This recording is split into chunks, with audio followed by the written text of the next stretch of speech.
Let's recap what we have done so far.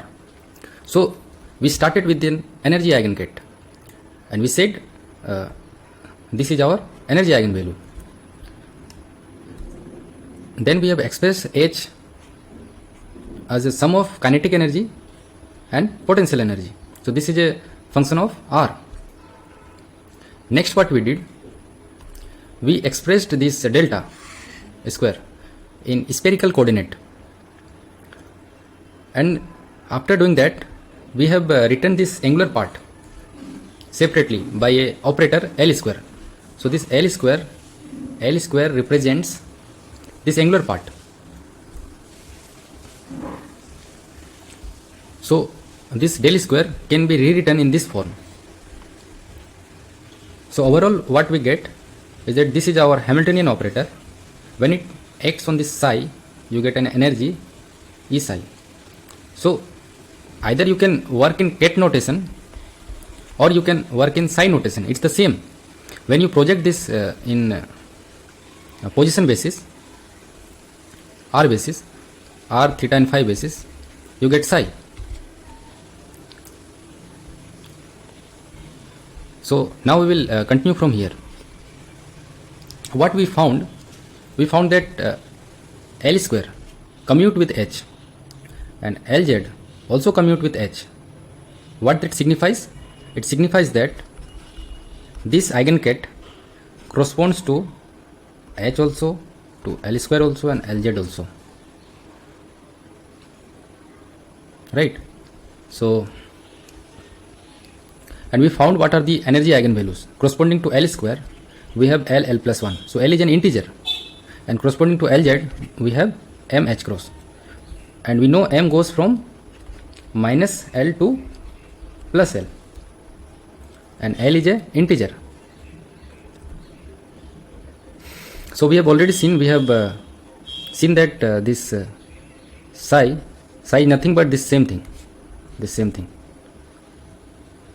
And since we can represent this psi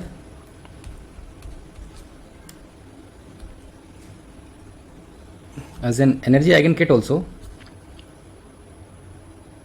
or you can choose any other symbol also. So this symbol also you can choose, N, L and M. It says that it's an energy eigenkate corresponding to Lz, corresponding to L square and N square. So there are many ways to represent the state vector, or you can say wave function. There are many ways to represent. So this is one way to represent, this is another way to represent, this is another way to represent, right? So let's pick this one and we will proceed now. So now this R, theta and phi, we can separate this into two parts. Wave function of position only, and wave function of theta and phi. So when you plug this psi here in the Schrodinger's equation, H psi equal to E psi, what you see, you can separate the radial and angular part. This we have already done. So this corresponds to angular part and this corresponds to radial part. So this is the radial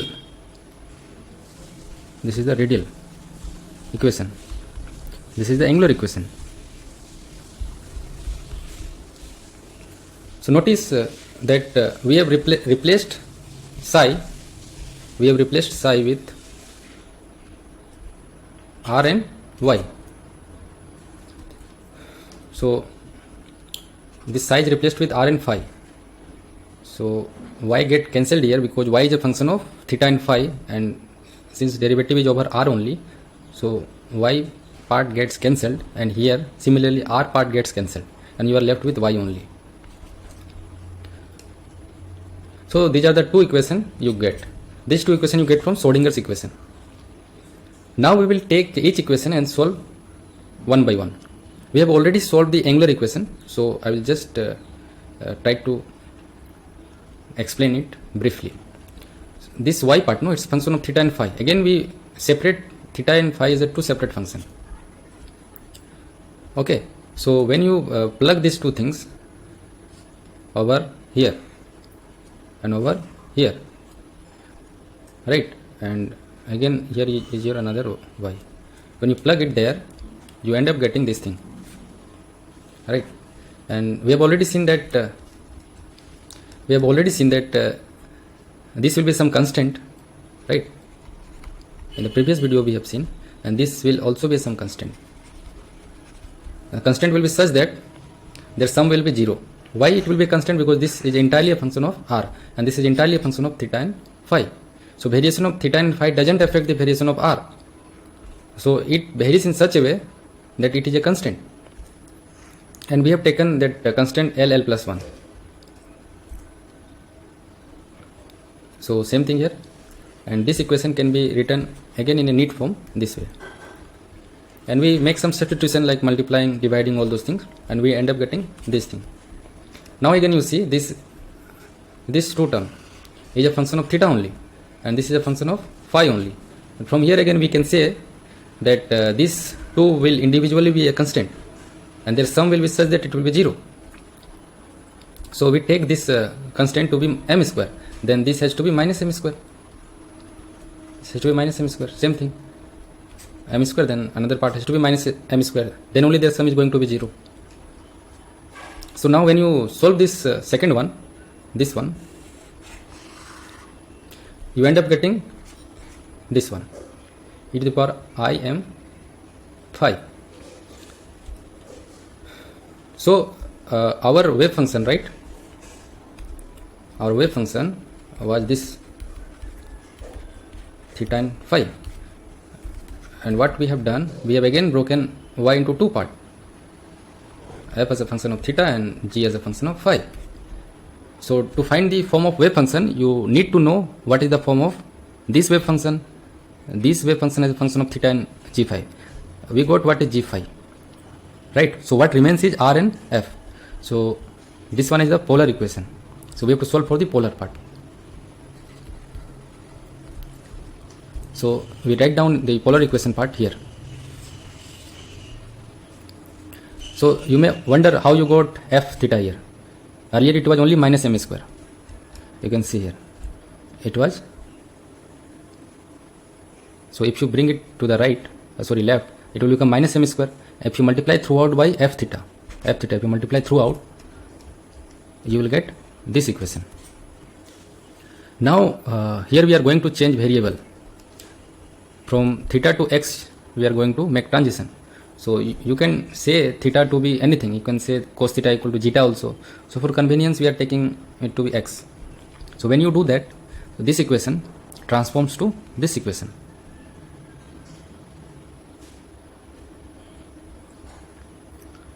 Now what we do, we try to change this one also, sin square also. So sin square we can be written as 1 minus cos square, and since cos theta we have taken x, so this becomes 1 minus x square. So finally this equation we get. So remember here x is, what is your x? X is cos theta. So in mathematics we see that this kind of differential equation has a solution which we call associated Legendre's polynomial.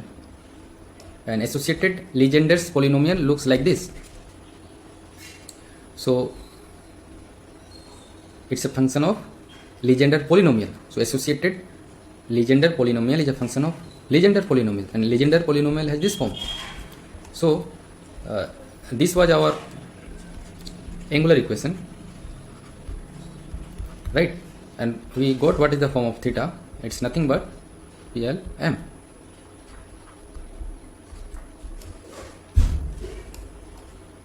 So what PLM? So PL and M. So there are two numbers. So when you take L equal to 1, M equal to 1, you get this form, and it has a expression minus root over 1 minus x square. So here the list contains the value of some of the associated Legendre's polynomial. Now we write the full solution.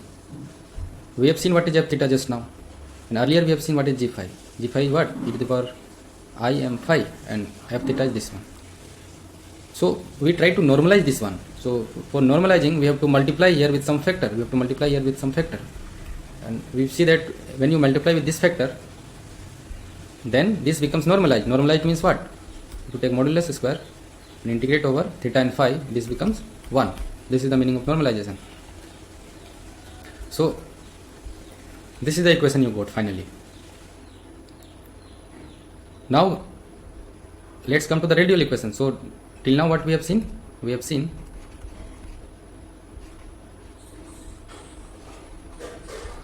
this how this F looks, how this G looks. Now what remaining is how this R looks.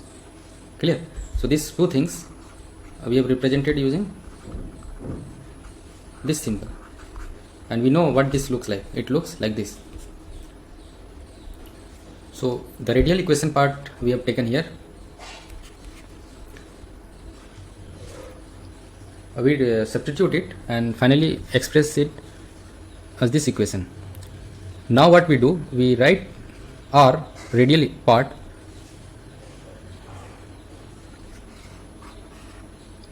as y over r, means,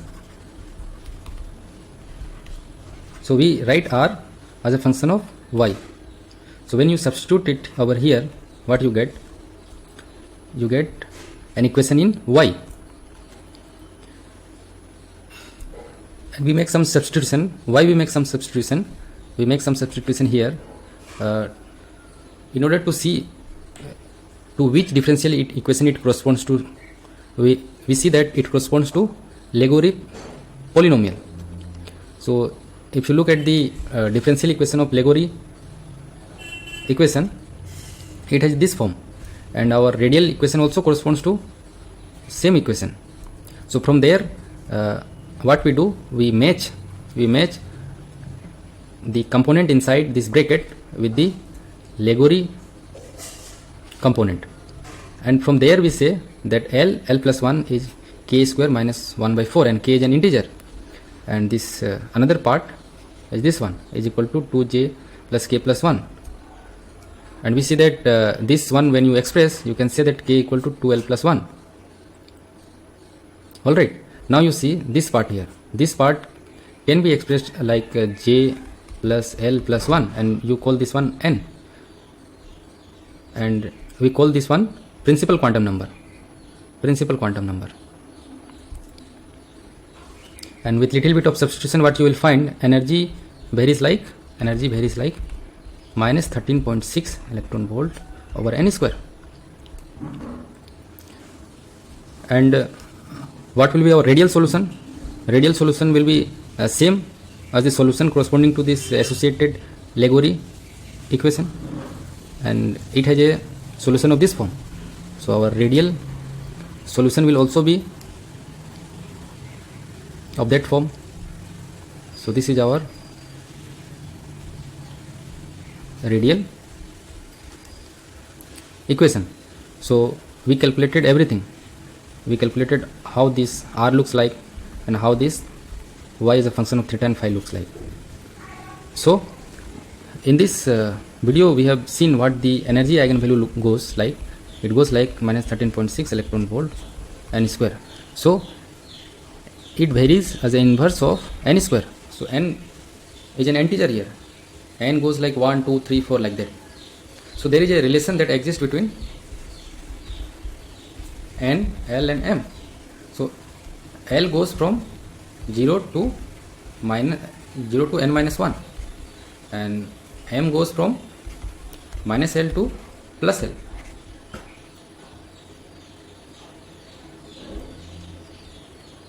So now let's look at the graph of radial wave function.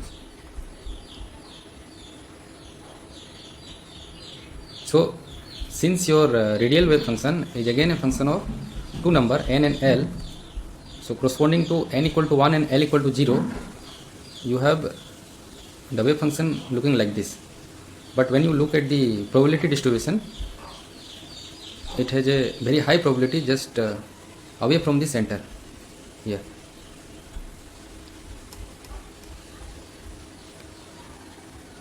So here are some of the 3D figure of hydrogen wave function n, l and m. So when n equal to 1, l equal to 0 and m also equal to 0, so you have a spherical distribution. So this is this distribution says there is a high probability. So wherever you see the dark region, those dark region correspond to probability of finding the electron. So for n equal to 2, L equal to 0 and M also equal to 0. So there are two regions where electrons can be found. One is at the center and another is away from the center in a spherical cell. And corresponding to this eigenstate, means n equal to 2, L equal to 1 and M equal to 1, this is how the electron probability distribution looks like. So this graph shows the probability distribution. So we have seen that psi corresponds to the wave function, right, and its modulus square says the probability of finding the electron in the space. So in which all places there is a high probability, so those places marked with